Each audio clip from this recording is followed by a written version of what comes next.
Hello, I'm Rob Westervelt, editor of IHS Chemical Week, welcoming you to the 31st annual IHS Chemical World Petrochemical Conference.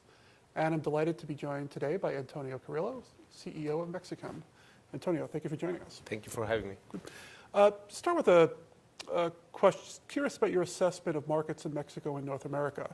Obviously, your big products are piping, and you're also in vinyls and fluorochemicals. I guess we'll start with the piping markets. What are you seeing in Mexico and North America as well? Sure. The piping is a very wide market, so you have different applications. So each one has their own drivers. Yeah. Probably the most important impact we've had over the last few months is the oil markets. As you know, drilling has been reduced significantly, so we've had a significant impact in that part of the business. On the other hand, construction continues to be strong and infrastructure continues to be strong. Specifically in Mexico, housing is a strong market at the moment. And the big market we have in the US, which is telecoms, and datacom is growing very fast. So I would say it's a healthy market with a little black spot on the oil market. Great. And what about the broader vinyls market? What are you seeing there? On the vinyls market, the Mexican market is doing relatively okay. Again, the big problem we have there is the revaluation of the dollar. The strength of the dollar it makes it very difficult for us to export. But we've been able to maintain our market shares and continue to grow mainly in the export market. The Mexican market is moving well. It's not booming, but it's going relatively well. And we're not a big player in North America, in the US, in that market. Okay. And what about fluorochemicals? What's going on there? Fluorochemicals, I would say the auto industry is doing very well. It's very strong and the volumes are very high. Prices continue to be depressed, mainly in North America, in the US, because of products coming in from China. As you know, we recently relaunched our anti-dumping suit against China with a conglomerate of companies. So we think that we have a strong case. On the fluors part, the raw material, gases are doing well.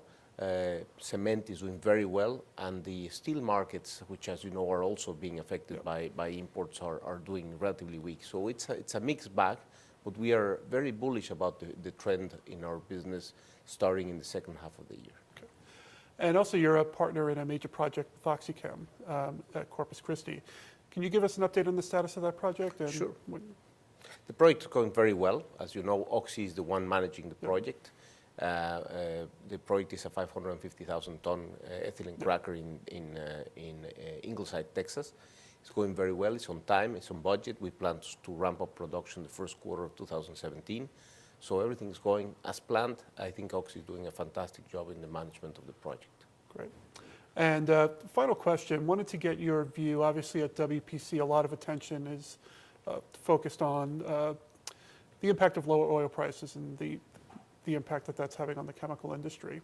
Have you changed? How have you managed in this environment? Have you changed strategy at all, or what responses have you made in response to the changing conditions over the last 18 months?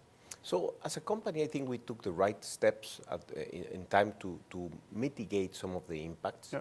As you know, PVC prices have come down significantly over the last year or so. We bought last year, 2 years ago, a company in Germany, so we have a internal hedge against the difference between ethylene and naphthas, because we have a strong foot in Germany, which is doing very well for us.